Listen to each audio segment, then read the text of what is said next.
আর ঈদের পরে কিছু একটা আনার কথা ছিল। ঈদের পরে আবির ও ওমর দুজনে একসাথে মিল হয়ে আমাদের কল্পনাকে সত্যি করে দিল।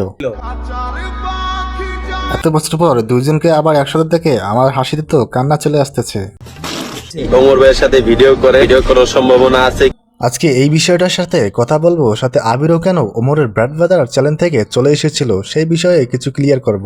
এই জায়গা থেকে নিজের ইচ্ছায় অজ্ঞানে ঝাইঝামেলা ছাড়া এখান থেকে। হ্যাঁ আবির ভাই, আপনার মতো ওমর ভাই কিন্তু 2-3 বছর আগে একই কথাই বলছিল, যে কোনো ঝামেলা ছাড়া আমি নিজের চেয়ে টিম থেকে চলে এসেছি। আমি স্বেচ্ছায় ছাড়ছি, এটাতে কারো কোনো দোষ নেই।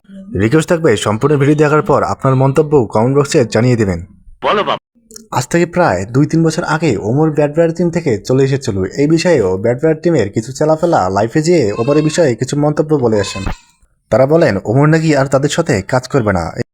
আমি নিজের ইচ্ছায় ছাইরা। এর কিছুদিন পরে ব্যাড ব্রাদার টিম থেকে শাকিল এবং মোস্তাকিন বিদায় নিয়ে চলে যায়। এ থেকে বোঝা যায় ওমর ভাইয়ের সাথে 2-3 বছর আগে যা হয়েছিল আবির ভাইয়ের সাথে তা ঘটতে পারে। ভাইয়া ব্যাড ব্রাদার্স তো পুরোপুরি শেষ হয়ে গেল। আপনারা তো কেউ ওমরের ফ্যান আবার কেউ আবিরের ফ্যান, তো আপনাদের জন্য এত কষ্ট করে এই ভিডিওটা কালেক্ট করে মেক করতেছি, তো অবশ্যই এই ভিডিওটিতে সাবস্ক্রাইব করতে হবে, তাই না? তো আপনাদের ওমর এবং আবিরের মধ্যে যা কিছু মন্তব্য আছে আমার এই কমেন্ট বক্সে জানিয়ে দেবেন।